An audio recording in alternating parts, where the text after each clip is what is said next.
had them food. That I was just one person. I had everybody's food. Does she whine? Does she cry? Take that up for me. No. You ever been charged with the stove? You know, right up for the stove. Yo, stove pissing me off! Let me tell you the bottom line. You are a sorry.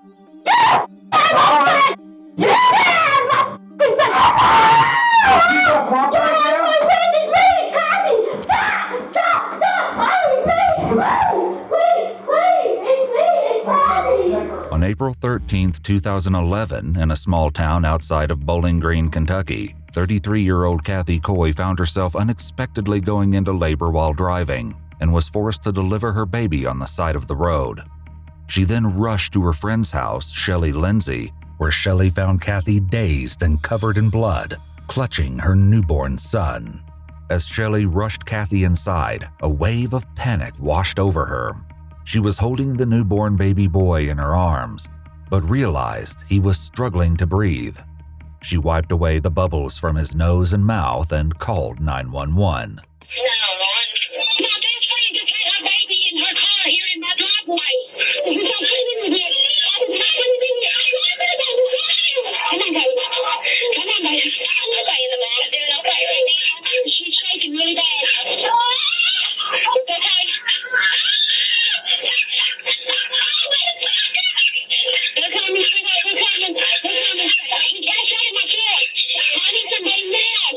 Kathy had already decided to name her son Caden, and soon she and the newborn were being raced to the hospital.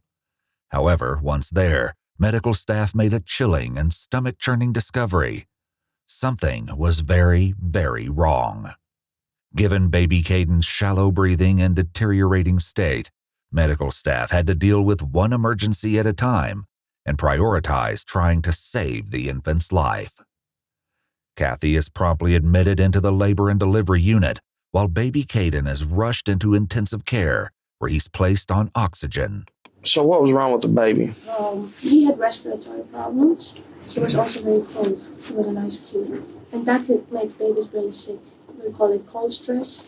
Caden's doctor explains that his temperature was so low, their equipment couldn't register it. But it's Kathy's examination that was most troubling. Her exam was totally normal, so normal that it appeared that she had not really had a baby. What did the ultrasound show? Normal uterus, and the ultrasonographer even came out and was quite upset because, he's like, this is not a gravid uterus. She's not had a baby today. This was concerning, but the medical staff had discovered something even more horrific, prompting them to call the police. While in her hospital room, Kathy was texting updates to her husband, Shannon. However, the Kentucky State Police soon arrive and take her in for questioning. She is insistent that despite the gruesome discovery the medical staff made, she is Caden's mother, and she even has an ultrasound to prove it. This ultrasound would come up later. Most of the following footage has never been seen before. Right away, the interview is off to a rocky start. Please note that Kathy is partially deaf. Please don't experiment. I won't. We'll make That's why I got defensive. All right, can we make a deal right now? Make a deal. Wait a minute, you're not going to threaten my kids no more? No more. Come here. Make a deal. Listen to me. But you can't be raising your voice either.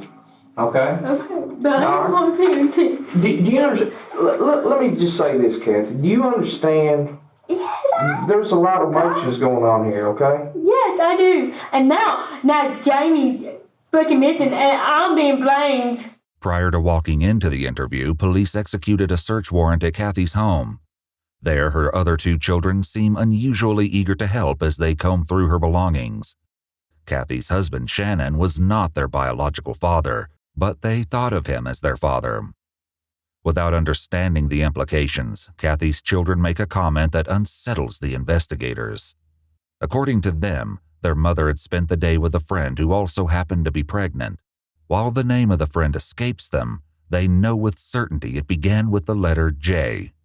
As luck would have it, the kids have a way to find the name through their access to Kathy's Facebook account. There, police find the name of 21-year-old Jamie Stice. When they reach out to Jamie, they can't get in contact with her. Because she was pregnant. She was left at that house with Mike. In order to find Jamie and ensure that they aren't jumping to any horrible conclusions, police tracked down Jamie's mother, Jeannie. Have you talked to anybody that has seen your daughter since 9:30 this morning? Kathy Coy.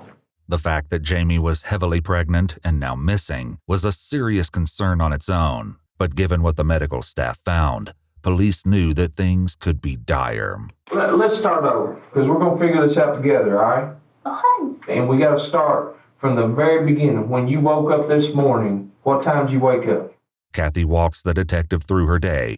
She woke up early that morning and saw her husband Shannon off to work around 4:30 a.m. According to Kathy, close to 10 a.m., she left to meet up with Jeannie, Jamie's mother. She then claimed her plans were interrupted when she felt contractions. Before she knew it, she was in full-blown labor. Kathy tells authorities she then delivered Caden in an empty restaurant parking lot before rushing to her friend Shelley's house for help. Shelley also spoke to police, and she would turn out to be an important witness for the day's events. So I ran out to the yard, and I looked in the passenger seat, and I seen her with the baby and everything lay here between her legs. She had no pants, no underwear, just a shirt on. I told her, I said, stay right there, don't move. I ran in the house, I grabbed my phone, I ran straight to the bathroom to get a towel, and by the time I got back in here, she was already in my house. With the placenta and everything? With everything. Was everything connected to the baby still? Yes. She said, help me. I had dropped him, and he had grass and stuff on him. So I took him from her, wrapped him up in the towel, laid him over here on the counter of the sink, laid him over on his side, rubbing him, trying to get him breathing. But Shelley's story differs from Kathy's in one curious way. She was telling the nurses at the hospital that I found out when I got to the hospital that I helped deliver that baby. I said, no, ma'am. I took her nurse out in the hallway, and I said, I want to set the story straight. I had nothing to do with this delivery of this baby. This baby was born the time she showed up at my house. The discrepancy would prove very important and beg the question, if Kathy's delivery was legitimate, why fudge the details? Authorities also check in with first responders to see if they noticed anything strange that might point to an explanation. Despite the chaotic scene upon their arrival, they tell detectives there wasn't a sign of anything suspicious, at least not at first. What was her demeanor? Did she stand up, or what was her? She was sitting down the entire time, like in the floor, hollering, take care of my baby, fixing the pass out. She was gagging. She was acting like she's going to throw up. And I think she actually did throw up once. Whenever I come back in with the stretcher, we pulled it up there. And when I turned around, she was already standing up, walking toward the stretcher. And she's like, I'm fine. Once she was in the ambulance, she's making comments or anything? Yeah, she said the reason why my baby's covered in grass and stuff is because I dropped the baby. You got a conscience, don't you? Because, when I was talking about right from wrong earlier, there's some people that just don't care, and there are other people... But I do care. You're sitting there saying, Jamie, listen now. That's why I'm taking now, remember? Okay, all right, listen to me. That's my point. You do care. That's why it's been tearing your stomach up, right? Yes. So you're going to help me work through this, right? Yes. Okay. The detective returns to the matter at hand, the last time Kathy claims she saw Jamie. Kathy is adamant that it was when she picked up Jeannie at her house in order to take her to the Social Security office and drop her off. She claims that she wasn't sure if Jamie was planning on joining them. You were asking if Jamie was coming with them? Or was coming out, or what? If Jamie was then come out. And go where? Why were you asking where Jamie was going? Because Jamie wasn't even where I left with her mama. She was asleep on the couch. Jeannie told police a very different story. Was Kathy supposed to come back and pick you up at the She was supposed to come pick me back up. At what time? Told me that when I got through to text her, Okay. and she would come back and get me. Well, in the meantime, while I was there, she got Jamie, evidently brought Jamie back home because she started having contractions and going into labor. She went to the medical center. She's at the medical center now. Did you ever go back? Did you ever No, go back? I never went back inside the house. And you never went, did you ever I was see? inside the house that morning. But you never saw Jamie again? No. She was laying on the couch asleep when me and her mama left. While Kathy says that Jamie was asleep and didn't join her and Jeannie at the Social Security office, Jeannie disputes this claim, saying that Jamie had been with them, and Kathy had even driven Jamie back home while Jeannie stayed at the office. You said that Kathy brought Jamie back? Yeah. How do you know that? Because of this. Kathy I told asked her. Let me ask you this. Yeah, that's Jamie. Right. That's Jamie's size right there. Mm-hmm. And she was 30-something weeks pregnant. Okay. So you've known Jenny and Jamie for a few months, and they became your friend on Facebook? Right, they were having a hard time. They were getting evicted What and other... everything, and her car was run down. Were you helping her out or what? Trying to, yeah. I just met Kathy about 2 weeks ago. She's supposed to be getting us help with housing through some kind of BIBS organization or something. Kathy has just been caught in a lie, one of many. While Kathy told police that she knew Jeannie for a few months, Jeannie claims that they'd only been in contact for a few weeks. Even if they hadn't known each other long, Jeannie and Kathy exchanged frequent messages on Facebook over that short period of time. The Facebook messages show that Kathy had set herself up as a support for Jeannie. She told Jeannie that she could help connect them with social services and allegedly claimed she was a representative of a mysterious organization that helped infants of families in need. As their conversations continued, Kathy and Jeannie discussed Kathy's pregnancy. Kathy wrote in one message that Shannon is getting excited and annoying. He rubs my belly saying, come on, like every 2 minutes. She also attempted to explain why she hadn't given birth yet. In one message, Jeannie asked Kathy to clarify her bizarre claim, writing, "So he's in your back, is that why you're not dilating?" Kathy replied, "Yep." In a series of messages from just 3 days before Jamie went missing, Kathy eerily tells Jeannie that we were designed to be found. We found each other. To which Jeannie answered, "Evidently, I'm glad we did." As chilling as this message would turn out to be, Jeannie couldn't have known that while Kathy was claiming to want to help her, she had something truly twisted planned. The other thing is, she was approximately 35 or 36 weeks pregnant, right? Okay, well... I have no clue how far along she was. I didn't know she was probably about but here's the problem we got, Kathy. The baby that you brought to the hospital is about the same age. Okay, I was told it was 40 weeks. It's about 35, 36 weeks, just like Jamie's baby. Okay, I was told it was 40 weeks. Okay. Now listen. Here's the other problem we got, okay? So you saw her today, and she's been missing since about 10:30 this morning. Her baby is missing. Her family is worried about her. Can you imagine? I don't blame her. Hey, yeah, I can imagine. Can you imagine? I'll be out on the back and streets and everything, floating everything high and low. Could you imagine if those kids right there, you didn't know where they were or what happened to them? I turned this world upside down. Exactly. And that's what we're going to do. And me and Jenny, so much alike. That's why I don't Okay, I understand. But we got to find what happened to Jamie, too. Okay. Yeah, because she was at the house when I was there. Is that baby that you brought to the hospital going to be Jamie's? I have no clue. That's what I'm trying to tell you. How do you have no clue? How would this happen that you have no clue if it was Jamie's baby? She was there when I left with Jenny. Though they move on, investigators have surely taken note of Kathy's slip-up about not knowing if the baby she was claiming to be hers was actually Jamie's. Was Shannon real excited about you having a baby? What did he have to say about what? Was he real excited about you having that baby? Put a lot of pressure on you, didn't it? Yeah. Put a lot of pressure on you. You've been depressed too. Mm-hmm. And then you had the miscarriage. How long has this been weighing on you? Because you don't want to lose him. Would you do about anything to keep him and your family together? As the detective mentions, Kathy previously claimed to have been pregnant, but had suffered a miscarriage. After allegedly suffering from miscarriages in the past, Kathy was apparently at her breaking point. She feared her relationship with her husband Shannon couldn't survive another loss. Investigators spoke to Shannon themselves, and he paints a very different picture of their relationship. Have you and her been having problems? No more than any other married couple. I mean, were you thinking about leaving her or anything? Kathy decided that faking her pregnancy was the best choice. While Kathy confesses to deceiving her husband, she says that she had help maintaining her lies. I always stop by Shelley's house after I'm supposed to go to a doctor's appointment, and she calls Shannon. I don't know if she knew the truth or not, but she never questioned it or anything. But I would just go in and I would tell her, when we need to call Shannon, tell him this far along, this is what the doctor said. And she would say that she's a nurse from Dr. Neiman's office and such and such and such and such. And she'd call from a private number. And then I would just go home. When detectives ask Shelley to explain herself, she admits to calling Shannon.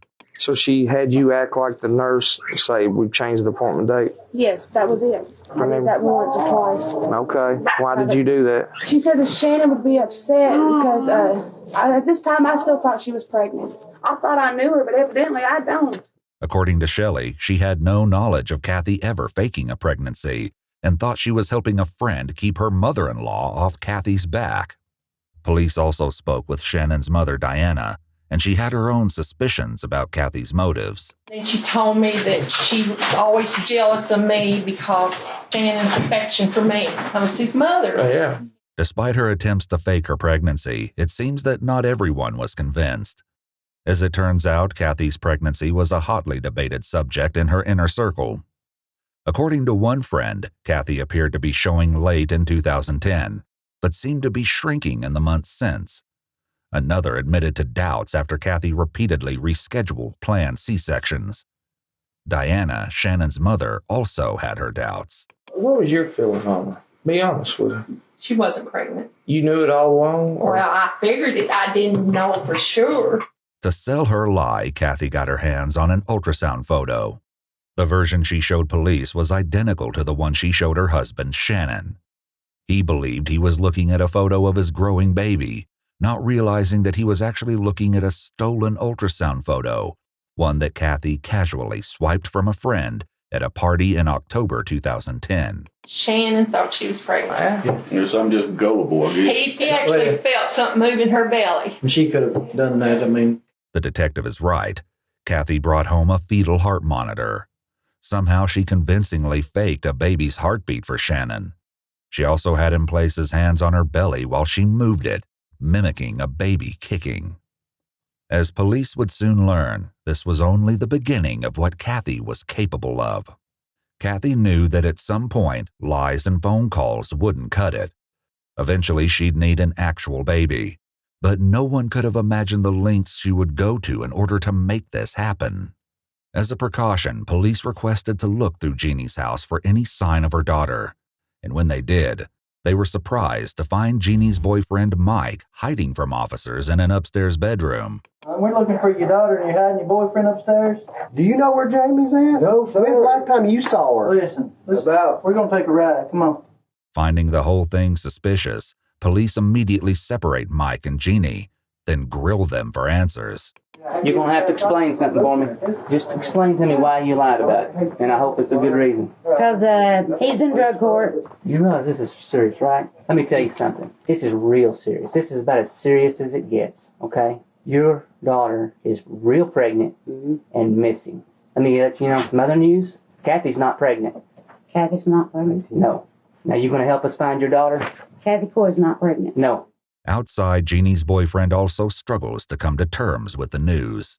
Here's the deal. Kathy did not have a baby. What? Kathy has got somebody else's baby. You tracking with me? She didn't have no baby with her today. You ain't listening to me. Kathy did not have a baby. Okay. Jamie is missing.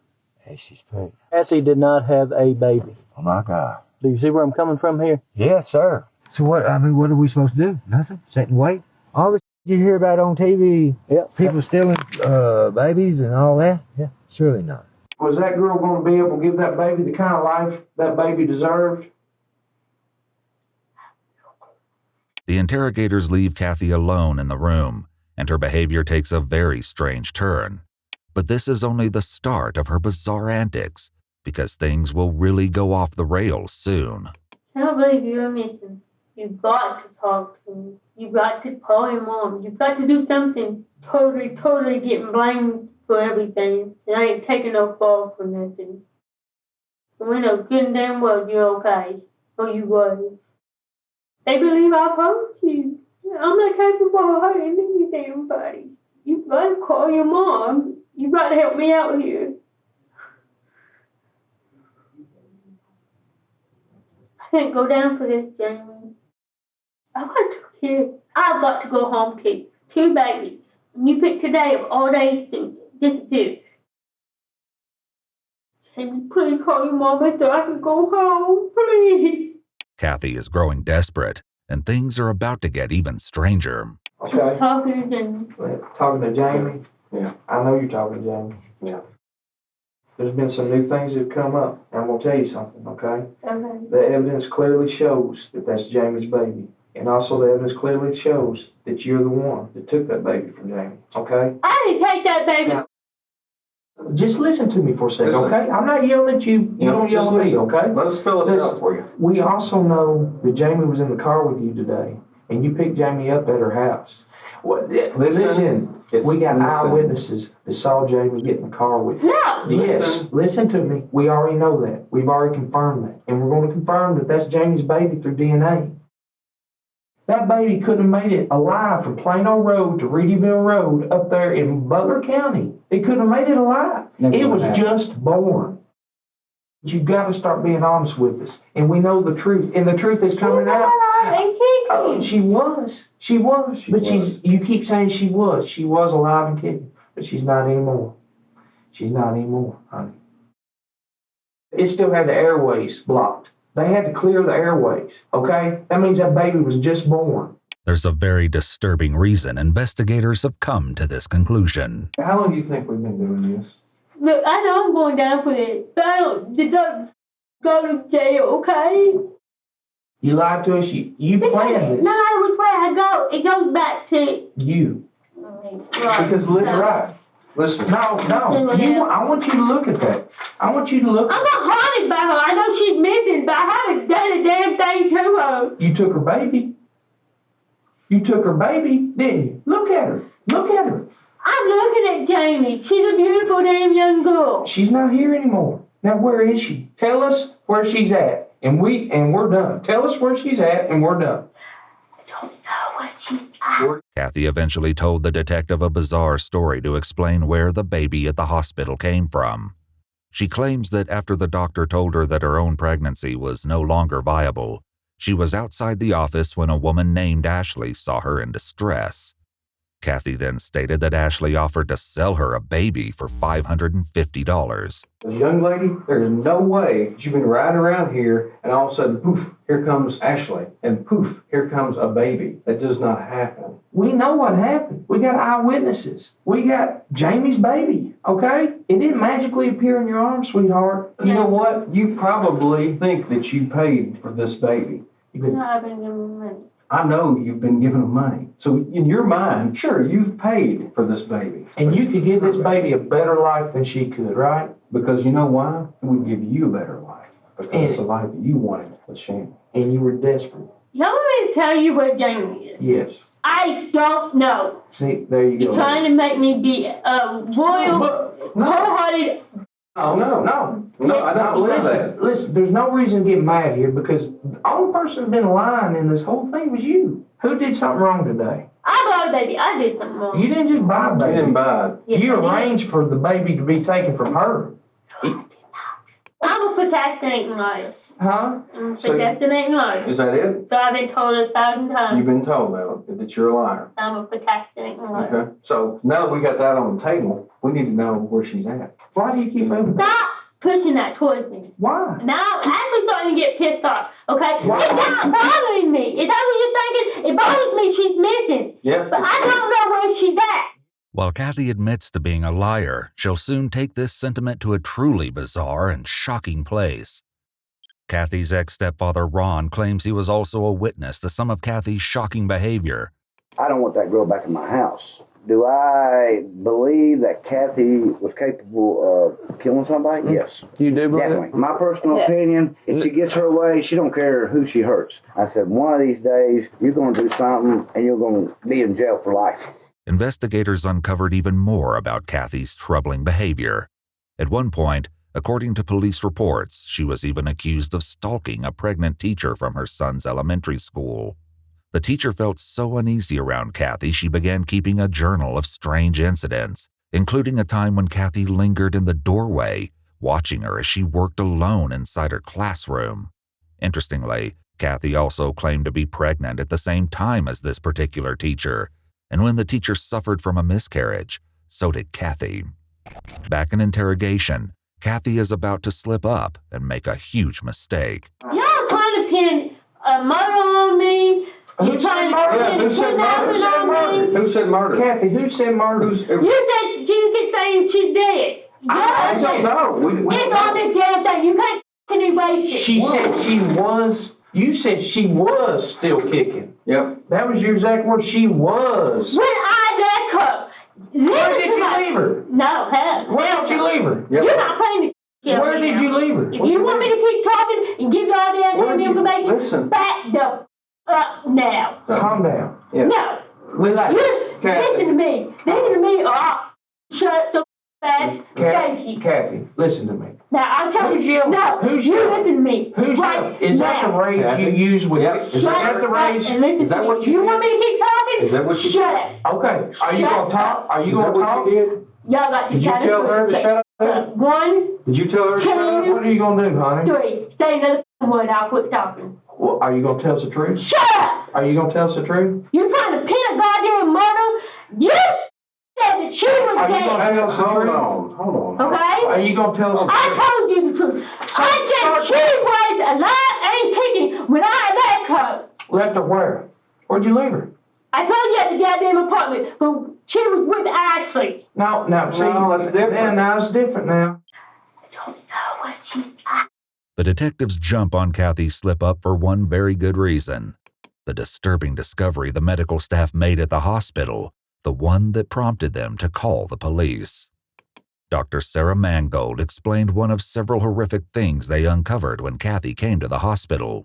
I left the room and then went and looked at the placenta, and that's when I noticed that the placenta had a uterus, tubes, and ovaries attached to it. And when people deliver, only the placenta comes out. All the other stuff remains intact. So when you seen that, what did you think? It had to come from somebody else. Dr. Mangold also noted cuts to the vital organs, which made them suspect the unthinkable. The baby had been cut from his mother's body, along with her uterus, fallopian tubes, and ovaries. But something like this wouldn't only put a mother in danger. Whoever did it would need to work fast to make sure the baby could even survive.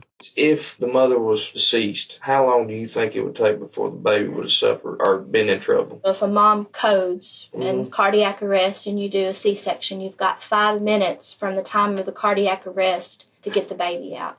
According to Dr. Mangold, disruption of the mother's heartbeat would cause vital blood flow to the baby to cease, blocking its oxygen supply. How long would it take somebody untrained, though, to make that cut and get that out, would you say? Yeah, cutting across like that, I mean, she's mimicking a C-section. I would think it would be hard to get it out. As disturbing as this information was, it was only the beginning of the alarming reveals. Y'all gonna take me down for that goddamn shit. Take you down? What do you mean? What if we try to get you help? Yeah. Like you keep screaming. What if we try to get you know help? what? You give me help, I'll bow down and I'll kiss your fucking wife, okay? Because I know I need it, okay? You do need it. So let us help you. Yeah. Now listen to me. I know I need help. I need to be in a psychiatric ward. I know that. Okay, then tell us what happened. I'm crazy. I'm goddamn depressed. I have a temper. Cathy makes sure to say that she knows she should be in a psychiatric ward, perhaps setting herself up for a story she's concocting. And as you'll soon see, things will take a shocking turn where this claim is concerned. I don't know where Jamie is. You're getting frustrated with me. No, I didn't see it. no, honey. Guys, please, okay? You're getting frustrated with me. I know all the damn signs, okay? Listen to me. No, I'm worried. And And I'm worried I want to too. get No, you we're help, but worried about until you you. come completely clean with us, I can't get you help. It may not have been murder. Was it an accident? Did it accidentally happen? Did it accidentally go too far? My fucking word. And yeah, I'm being just as evil as I can on this. But my fucking word. I will. Y'all try to take my kids from me. Nobody's talking about your kids anymore. Nobody is. Try to pin that goddamn murder on me. Watch me be dead. Murder? You keep saying that. murder. Y'all keep saying she's dead. Y'all don't deny what y'all been telling me because I'm not denying what I told you. We're asking you. We don't know what happened to her. All we You know keep saying I was the last one with her. You were. Okay? That y'all can verify. Listen. Then you're going to have to verify your Stop words. shaking your damn head at me. You say that one more time to me, and I promise you, What? things are going to change. You walk in the hospital up there with her baby in your arms. And when you walk in there with the baby in her arms, she's got all the inside parts that belong to Jamie. Okay? They're there. I mean, there ain't no denying it. Now that she's been confronted, Kathy's story will take a turn for the truly bizarre and unbelievable. Damn. Y'all pay me for stupid. You know what? I've been doing it. I've been acting so well. I had them fooled. I had everybody fooled that I was just one person, but that I had a temper problem. I had everybody fooled. Yeah, except for me. This appears to be Kathy's attempt to act as though she has another personality, Ashley, and the attempt is strange, to say the least. Y'all keep asking me like I care. I know you don't care, but Kathy does. Tell us for Kathy. Kathy don't know what I want to know. No, I do. I know you do. But who's going down for it? Both of you. Hell, I know where to go. Both of you. If you care about Kathy and you want to see her get some help, listen. If you care about Kathy, Well, he's the deaf one. about half of it. I don't care. I didn't ask you if you cared, but Kathy does. Please. Tell us where Kathy put her. Isn't that how she does? Kathy's the one going down. Ain't that what you Did said? she whine? Did she cry? You hate me. I don't give a I don't hate you. I don't give a See, the thing about me, I don't care who I pissed off. Her damn little one is. Ashley. Yeah, she needed. Shut up. Okay, I'm talking. Thank you very, very fucking much. Let me ask you a question. Shut up! Let me ask you a question. No, shut up. Shut up. Question. Let me finish what I'm saying and then you can talk. Okay? Okay. Thank you. Thank you. Now, she goes what her husband thinks. She can't live without him. Okay? So they fight all the damn time. Okay? Their kids are smart. Y'all leaving? Yep, we're going to leave again. No, I'm not done talking. I was actually trying to talk. Y'all so pissing me off.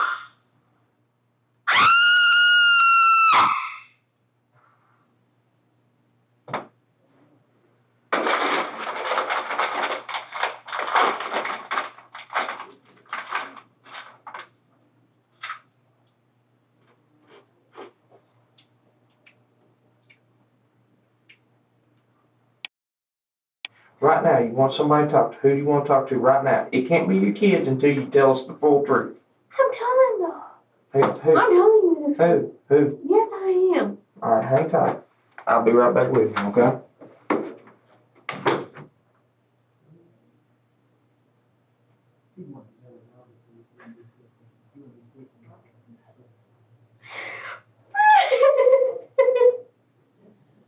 Kathy's own children would reveal a chilling story about what their mother was capable of. This incident took place just 2 weeks earlier when she was at a local market with her 2 children. Did you go with her to the flea market a couple weeks ago? Yes. She bought a stun gun from the flea market, saying she was going to play around and use on my dad. According to the vendor who sold Kathy this stun gun, it was more than capable of incapacitating someone if it made direct contact with skin. Allegedly, while at the market, Kathy approached a former neighbor and, wielding the stun gun, she lunged at the man jokingly. When he didn't move, she went for him again, this time pressing the stun gun into his leg and jolting him with electricity before laughing it off. This stun gun would come up again in the most disturbing way. When another officer comes in to speak with Kathy, she elaborates on her horrific plan to fake her pregnancy. When the baby was born, in order to take the placenta and stuff out to where it would be attached to the umbilical cord, where I could put it up in me to pass the baby off as my own. So I just took Caden and what I presumed to be the placenta with me. But honestly, I did think something was wrong because that placenta was pretty damn big. And she told me it was supposed to be small enough for me to fit back up inside me to play it off as a boat. But no, you might find a couple of blood droplets from me in my feet, Because when I was parked at the barbecue joint, I did try to stretch myself to make it look like I was giving birth, okay? Hayden was in my floorboard and my car, and as I headed towards Charlie's house, I put the piece up underneath, put my bushes down, sat on that thing with G. You sat on all the Not the baby, the placenta part. The placenta. Yes. Kathy's violent tendencies left her own mother in fear of what she was capable of.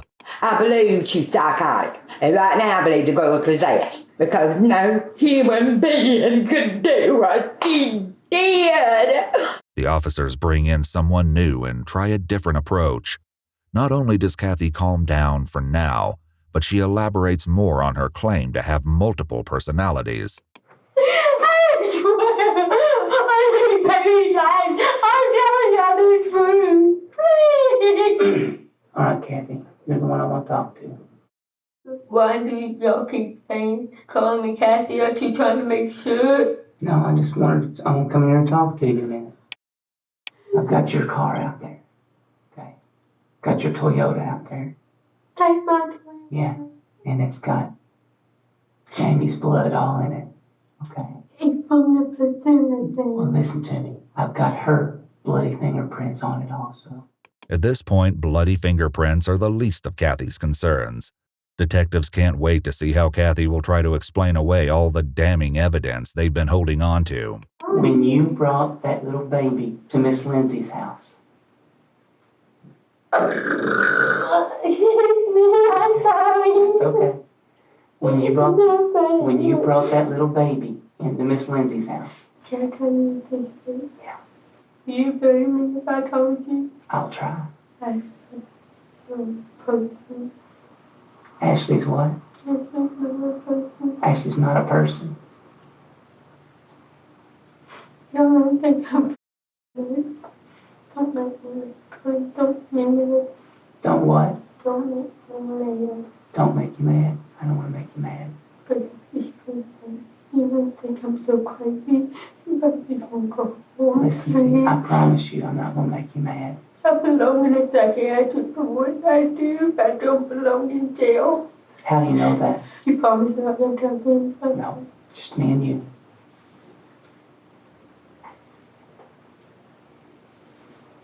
Ashley what? Ashley's inside you. She comes out when She comes out when you get mad. They think I did it. I didn't do it. Ashley did it. How did she do it? Yeah, you did. Yeah, she's in you. It's in here. It's in here. I've been called bipolar. Okay.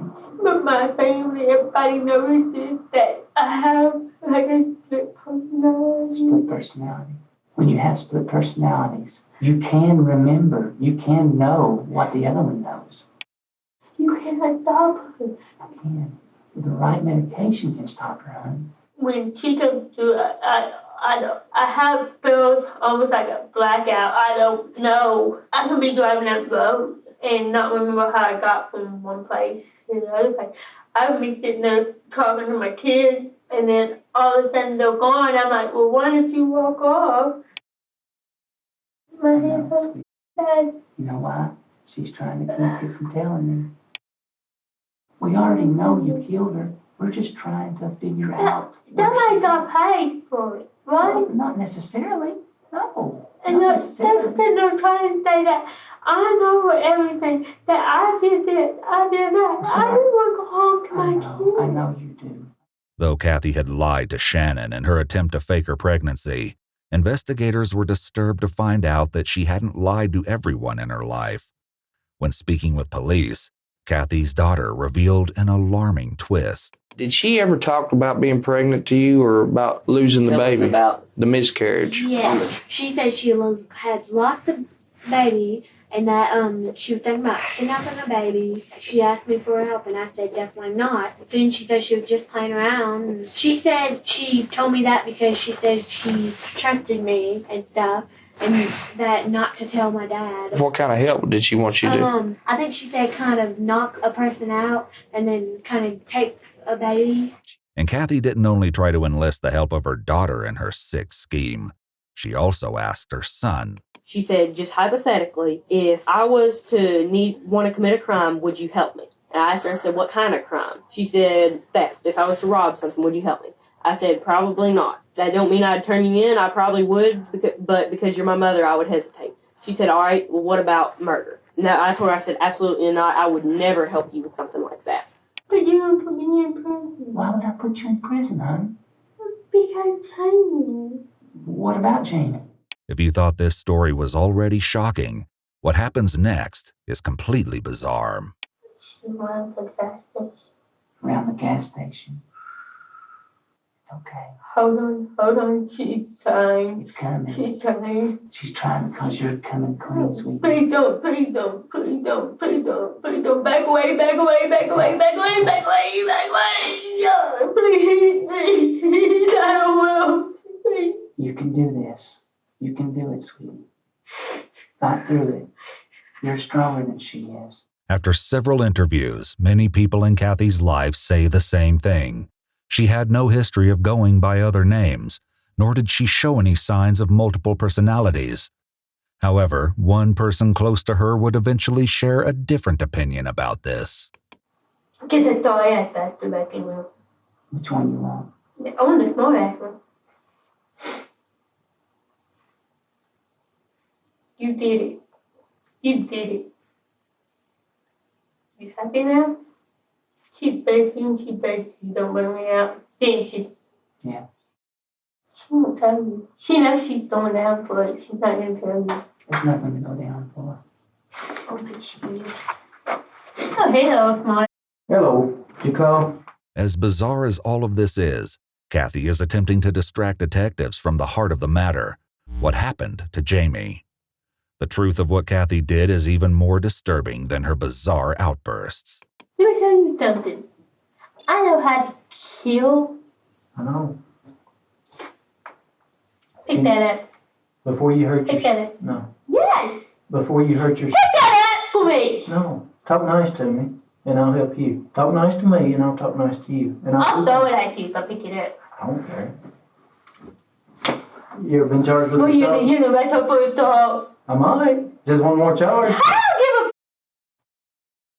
I just think you're very smart to know who I am. I understand you. You're the first. No, everybody kept saying that, oh, Cathy has personalities, but no, Listen. me. Listen. But you acting like I give a... I ain't saying give a... You're tired of talking about this, ain't you? You let me go pee? Tell me where she's at and we'll go pee. No, I have to pee and I'll piss on myself. I don't care. Pick it up. What do I get for picking it up? Talk to me about Jamie Stice right there. Tell me where she's at, and then we'll talk about whatever you want to. She could be here, she could be there. But where is she? You know. Yeah, I do know. You do know. Hmm? Does it matter? It does to me. Are you gonna cry? Hmm? Are you gonna cry? No, but her mama's crying. You're right. You're really happy you figured this out, aren't you? Mm-mm. Yes, one copy. You're smart. I'll give you that. You're smart. I ain't that smart. If I don't tell you where she's at, you can't do the goddamn thing to me. It's done, baby. It's done. You can't do anything. I don't need to find her. The only reason I want to find her is for her mama. Can you prove she's dead? Most definitely. No, you cannot. Most definitely. No, you cannot. Yeah, I can. No, you cannot. Do you think you can cut the whole innards out of somebody and then not die? I mean, think about it. You had her uterus, you had her ovaries, you had her fallopian tubes. Do you think somebody can survive with their abdomen split wide open with all that internal cut out? I mean, really? Or you're smarter than that. She did. You're smarter for about 5 minutes. No. For about 5 minutes. She lasted longer.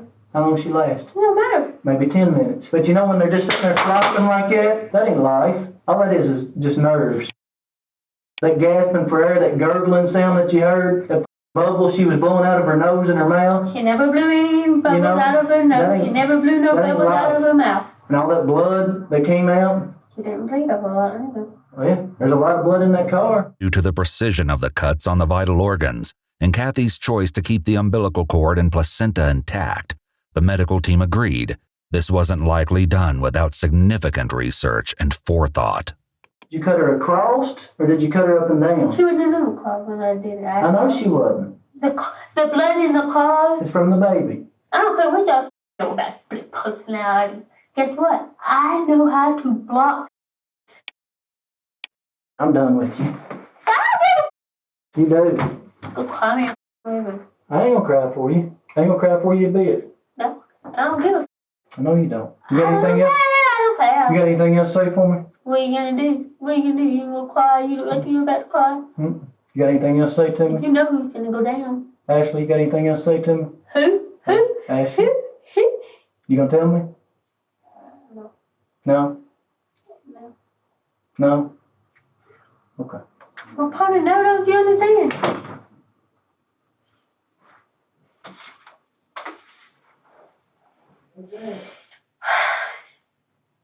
And as she gloats in the corner, authorities offer her one last chance to come clean. And despite all the self-assuredness she has now, she really won't like what's coming next. You know how you said we can't do nothing? How we can't do nothing without the body? This man right here is fixing to bring a citation in here for you for capital murder and kidnapping of this child and for this lady right here. Who's falling for it? Who's going there? You are. No, I'm not. So in order for you to help yourself right now, Ashley, we're gonna charge you. You know when figured out you blame Cathy the whole time. She knows where that everything. But you know what? He's gonna be the one put you in prison. He's gonna be the one charge you. You know what's funny about it? You charged me. Stand up. Charged me. Stand up. You charged me. Turn around. Fine. Trust me. Oh, you're done. Oh, you're done. See, we can. Say bye-bye to your kids and everything else. Bye-bye to your kids and everything else. You're done. Yep. You want to cooperate with us? You want to tell us where? Jamie's at? Please take him off my arm. We've been taking breaths too in my heart and no cutting into my wrist. I swear I will burn away. Please. You're done. You're done, honey. You're done. Have a seat. Get the truth.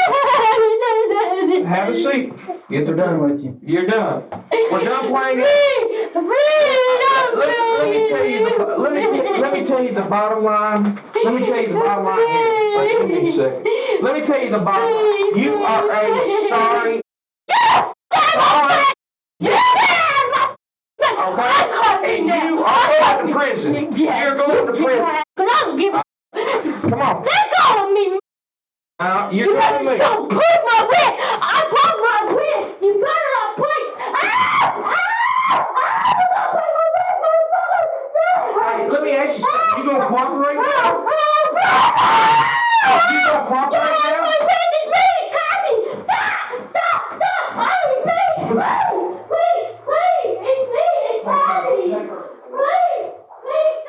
It's over. It's over. It's noteworthy that Cathy appears to have no trouble reverting from her alter ego back to Cathy as soon as it's convenient. I tell you what, when we find Jamie, you better pray to God that she's alive. Upon Cathy's arrest, she finally agrees to direct police to the crime scene during a ride-along.